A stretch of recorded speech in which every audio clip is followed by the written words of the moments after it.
You can die of loneliness. What are the core issues in building a community then? I taught this into Shetty 12, 13 years ago.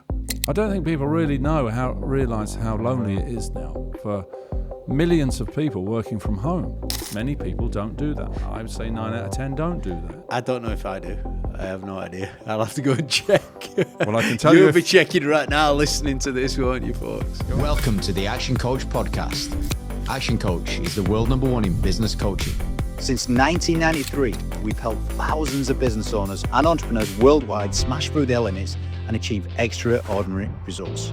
This is more than a podcast, it's your blueprint for success. So grab a pen and paper, take notes, and make sure you hit the subscribe button and notification bell for weekly growth insights. Let's do this. The only name you need to know when your business is ready to grow.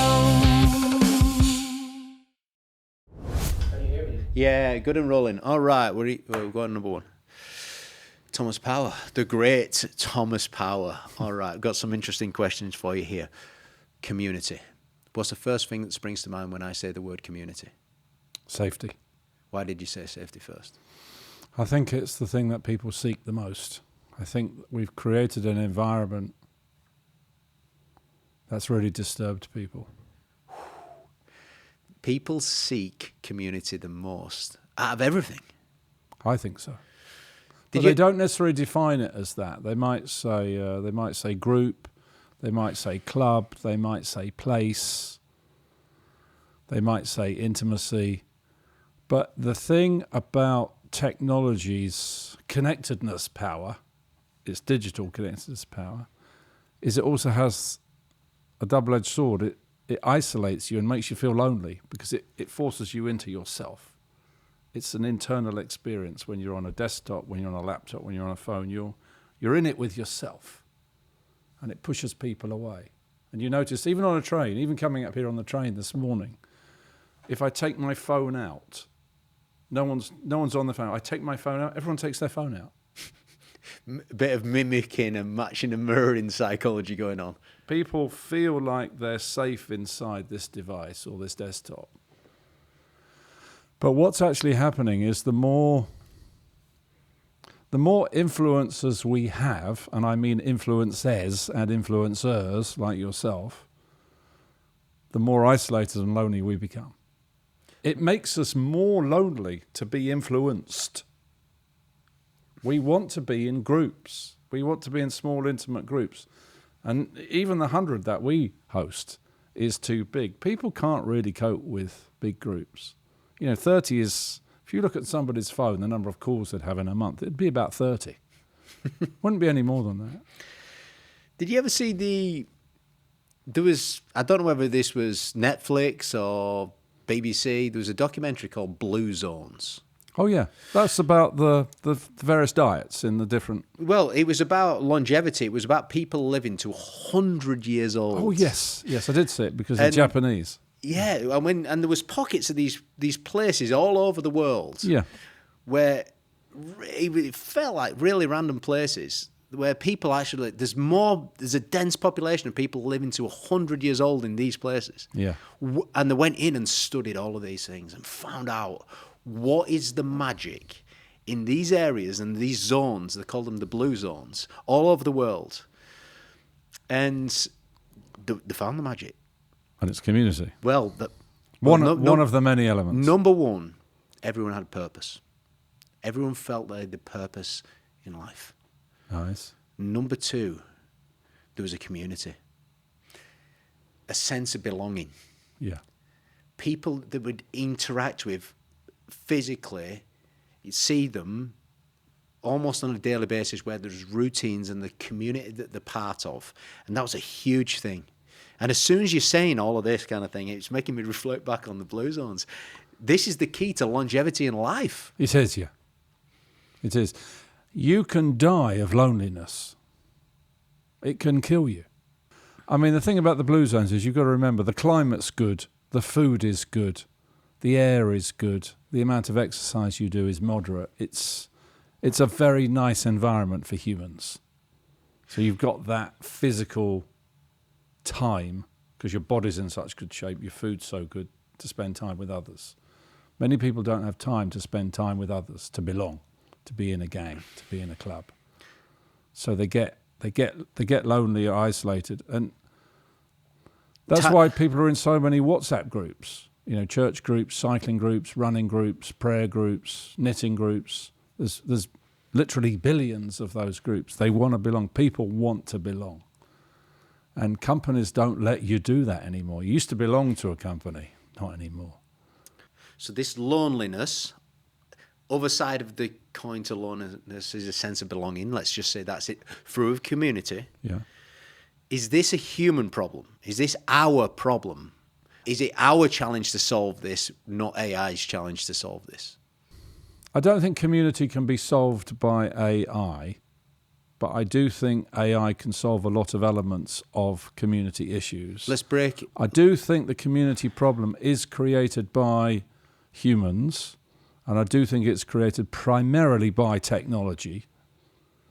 And if I'm defining technology at a fast rate since the 1970s, I've been in it 45 years, but it's been really motoring since the mid-1970s. So we've had 50 years of technology, and people now feel very lonely and isolated at the same time as being incredibly connected. So you've got a paradox between connected, lonely and isolated. You need groups for, I think of all the groups I'm part of, you need groups for your survival. I think it is a survival issue.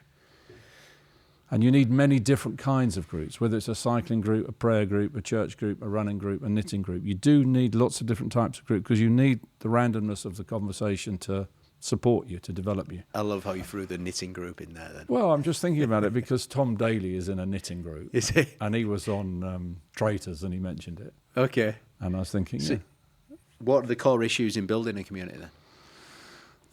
The challenge with building community is the vetting, I think, is finding the right people who want to contribute. Humans get their reward from contribution, but not everyone feels safe to contribute. And you've got to be in the right mindset, mood, place, location, feeling, environment to feel safe enough to contribute. And only when you contribute do you feel like you're making a difference to that community, and then that makes a difference to you. You have to, with community, you have to give before you receive. You can't go into a community and treat it as a marketplace to trade or to throw your weight around. You've got to get your identity through your contribution.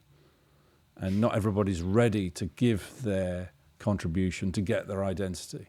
Vetting is something very, very peculiar to me because I know with LinkedIn, when we invite people for lunch and we advertise our lunch on LinkedIn, and we've had 3,000 people for lunch the last 6 years, is I know very specifically that if people do not include their mobile phone number in contact info on LinkedIn, there is no point inviting them for lunch.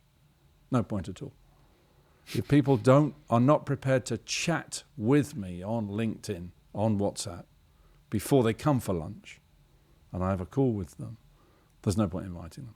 If people don't publish their WhatsApp... And that's to do with, did people not feel safe doing it? Or is... Most people, I would say 99% of people, do not publish their mobile phone number on their LinkedIn. So out of 1 billion profiles, 1.5 billion profiles, I'm not sure how many, I'd say 1% have got their phone number on.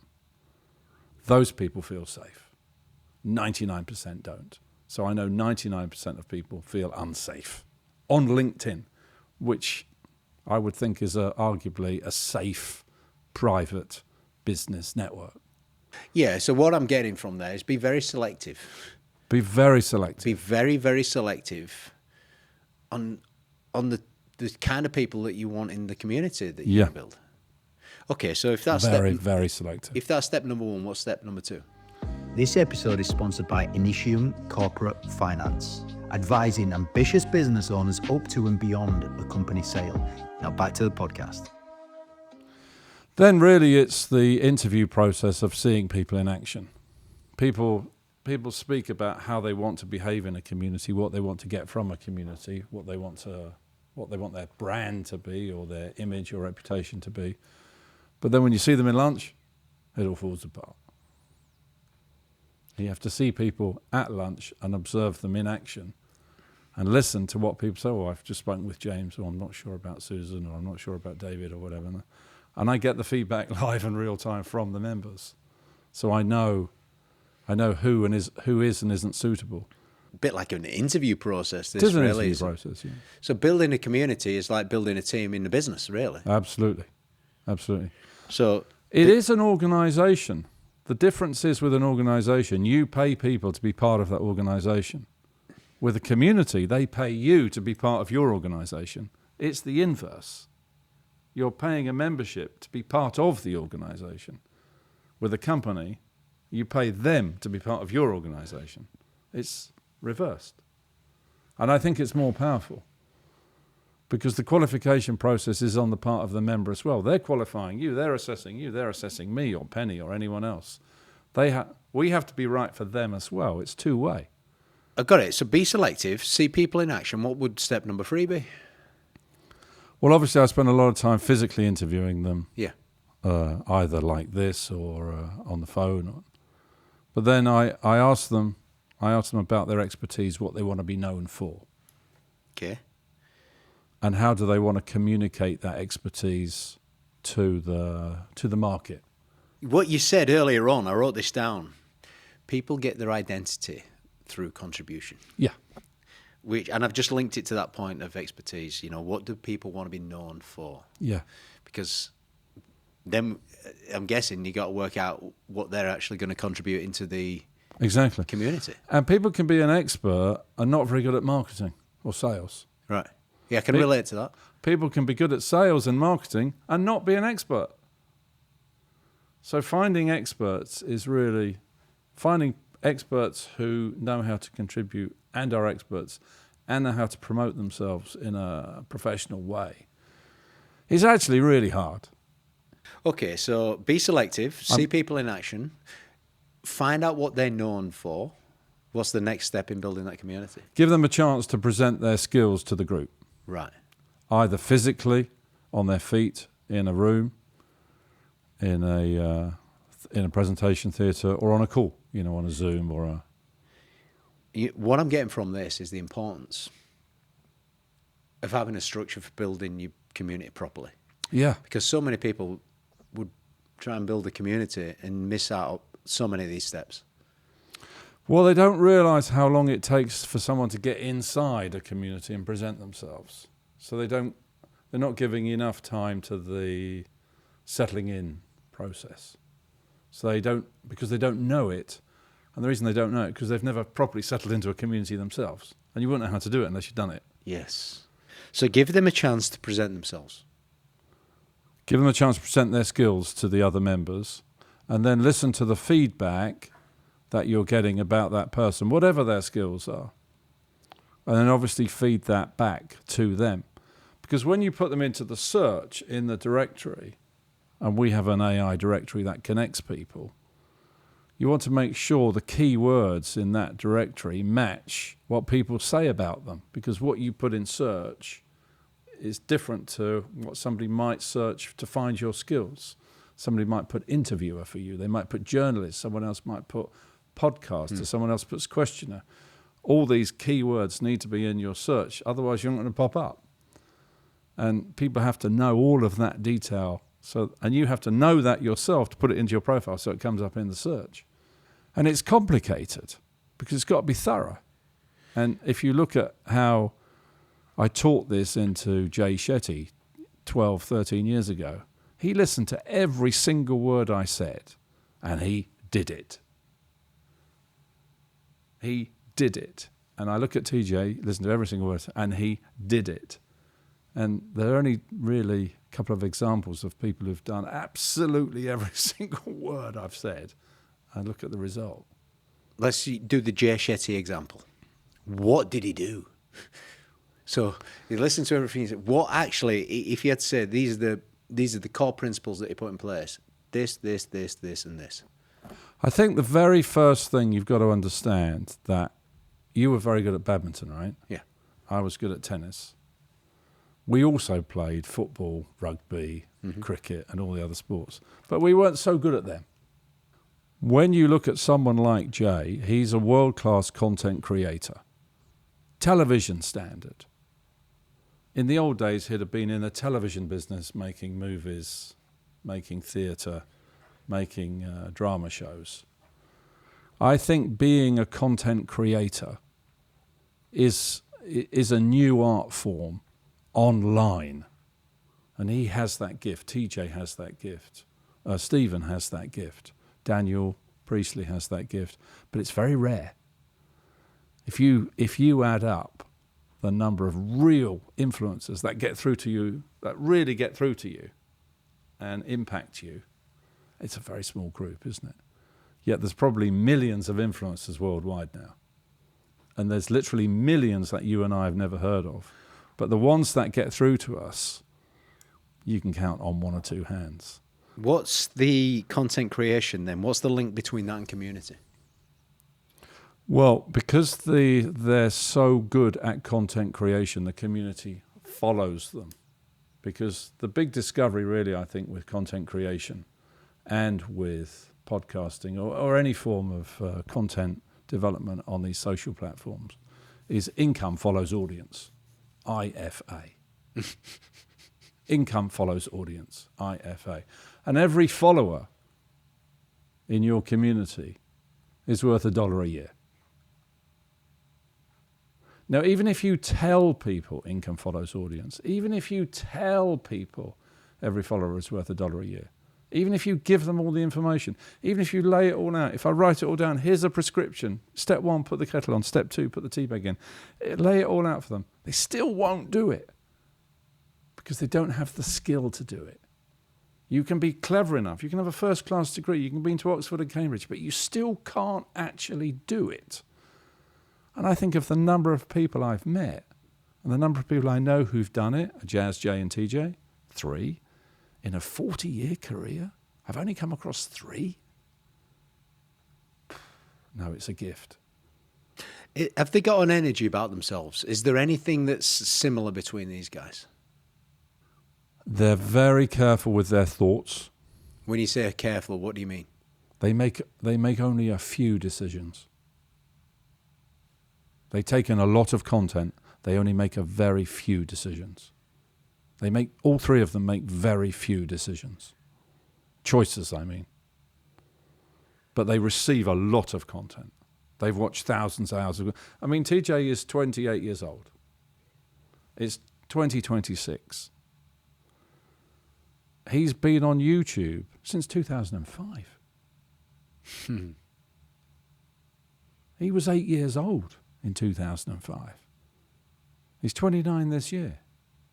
He's been on YouTube for 21 years. And he says, if I say to him, where have you got this skill from? He says, the University of YouTube University. And obviously learning from Jay. But if you've been to university for 21 years on the same platform, you've been to the University of Cambridge for 21 years, you would know the University of Cambridge pretty much inside out, wouldn't you? Is it content creation that's helped Jay build this community? Or is it more than that? That's the heart of it. That's right at the centre.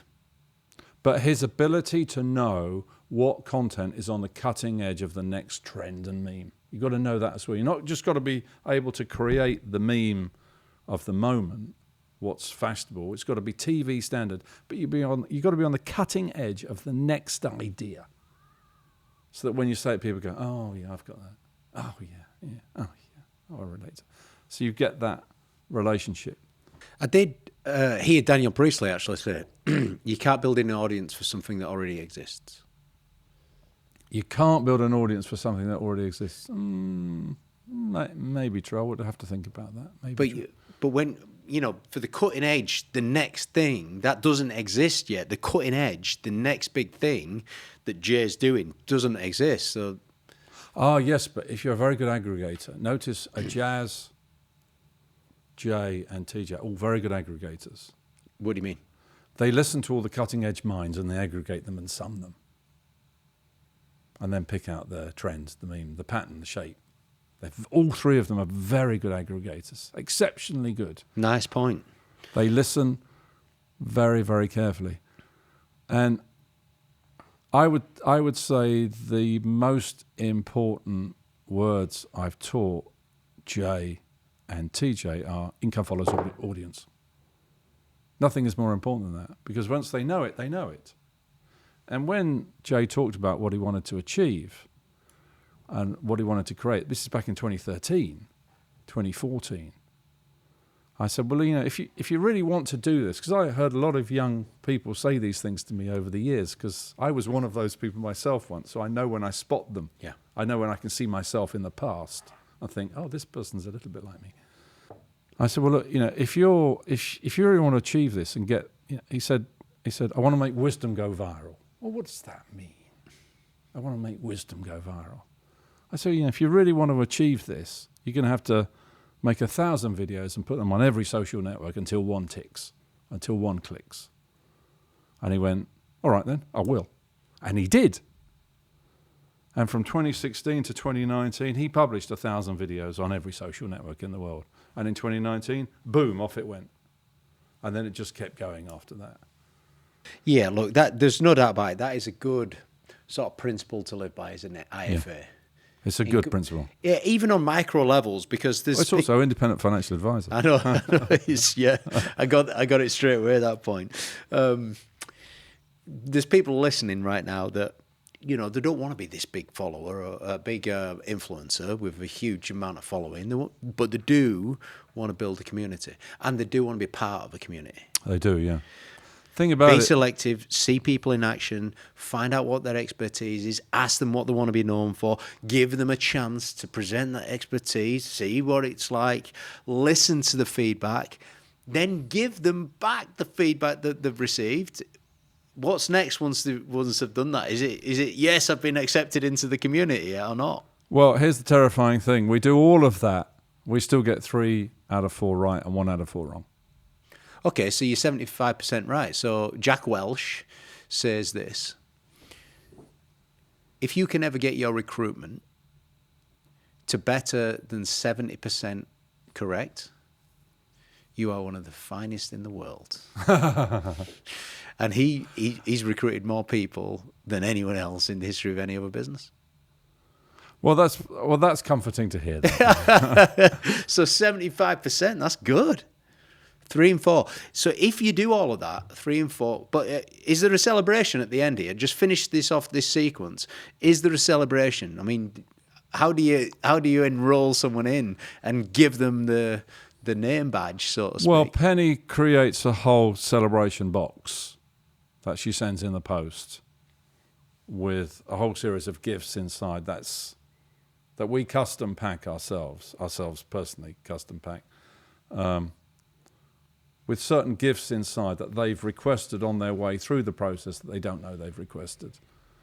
And we put those into the box to let them know that we know what they said on the way. And we ship the box. It costs about £50 and plus the shipping. And so that is the celebration box, if you like. So someone feels there's a bit of a moment. And it's physical. Yeah, it's physical. There's a bit of a moment. And it's books and chocolate and mugs and diaries and it's a pack. It's a big box. Yeah. It's a lot of stuff in it. And you feel when you receive that, you feel part of something. You feel part of something. And obviously, then when they come in person, they feel part of it even more. Yeah, and you've got to do a lot of in person. People need a lot of touch. It's really tough out there for people. I don't think people really realise how lonely it is now for millions of people working from home.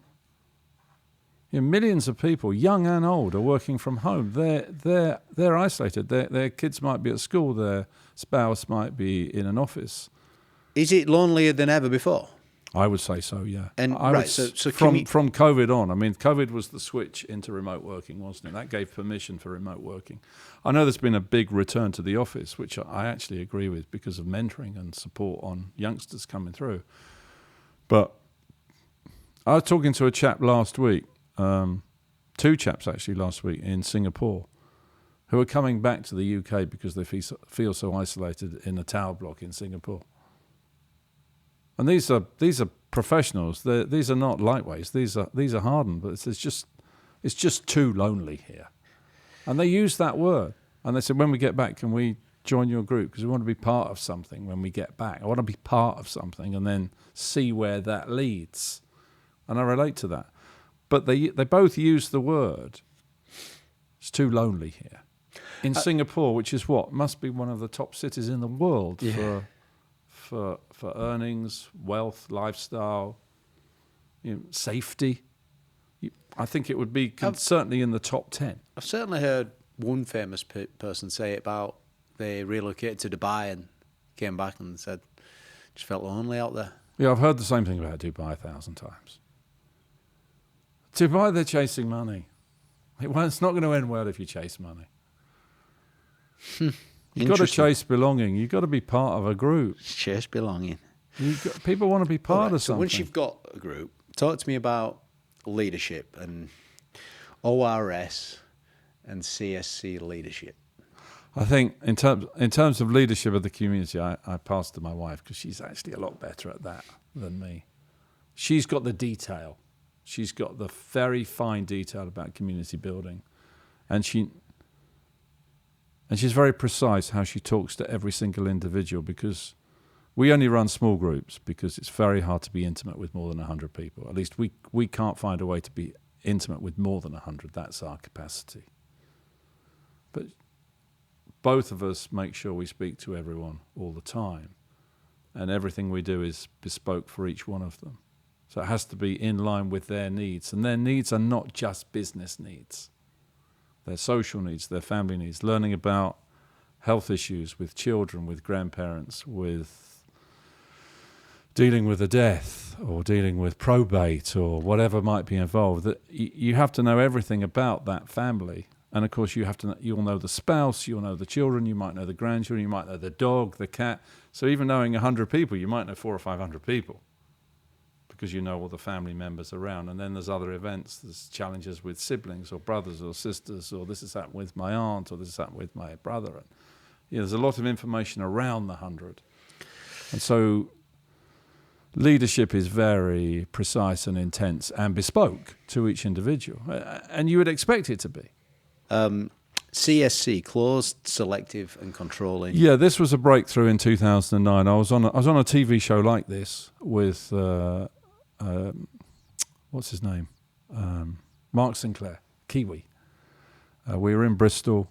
His TV show was called Your Business Channel, and he asked me the difference between working in a public company as a board member, as I was then for QXL, and being in a network in a community.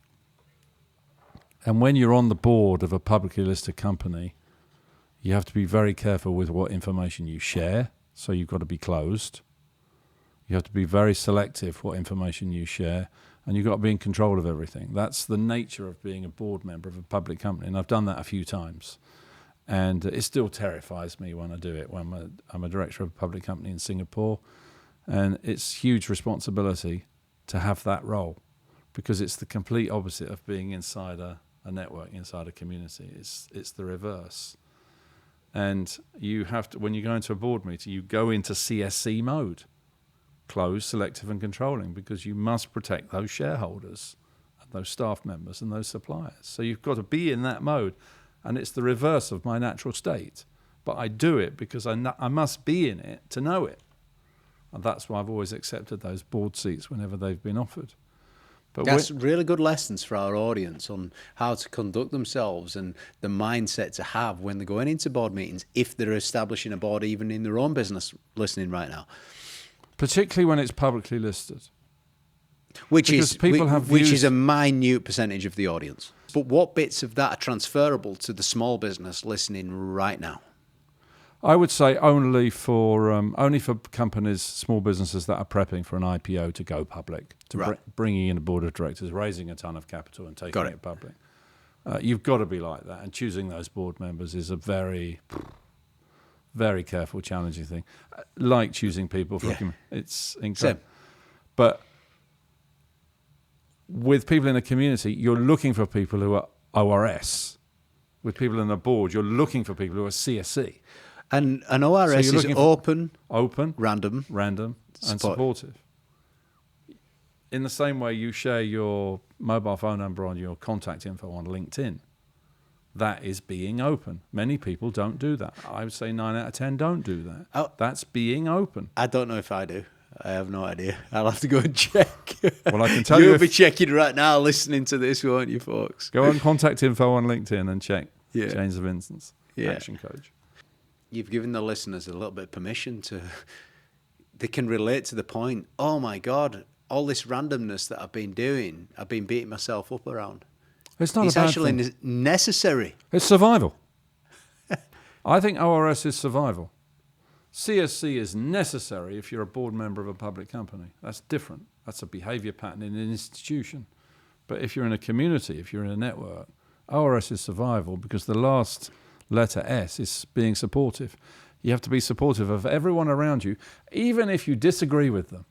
You know how you hear in free speech, I might not agree with what you say, but I always want you to have permission to say it. You've got to be supportive of people, even when you disagree with their point of view. And that's what worries me with a lot of the feed we're now seeing around AI and the controversial subjects we've got coming in with Grok. Because this balance between free speech and AI and openness and acceptance of things that challenge your own beliefs, it's very hard for a lot of people to deal with. And we will go there next. I'm going to summarize the steps that it takes. Be selective, see people in action, find out what their expertise is and what they want to be known for inside a community, give them a chance to present to the community, listen to feedback of established members from the community already, feed that back to them, and from the ones that obviously pass it, enroll them in, send them a celebration box, and then ongoing, ORS. Yeah, Supporting people in your community, watering them, so to speak. Yeah, watering them and being very sensitive to the fact that their challenges are not just business. Mm-hmm. Business is only one of the challenges. Making money is one of the challenges. People have challenges with their children, with their parents, with their grandchildren, with probate, with deaths, with illness, with international travel. There's so many other things going on in people's lives, and you've got to be sensitive to all of them. And if you're not, you're lacking context, and you can't give support without context. Why will a community outlive a business, an organization, an empire? Yeah, that is a good question. I think it's because ultimately the community is built and run by the members. I mean, we are acting as a facilitator, as a group builder. But I always think with companies, or even with famous people, I always feel that they're sort of passing through. I know there are a few exceptions of companies that live 50 years, live 100 years.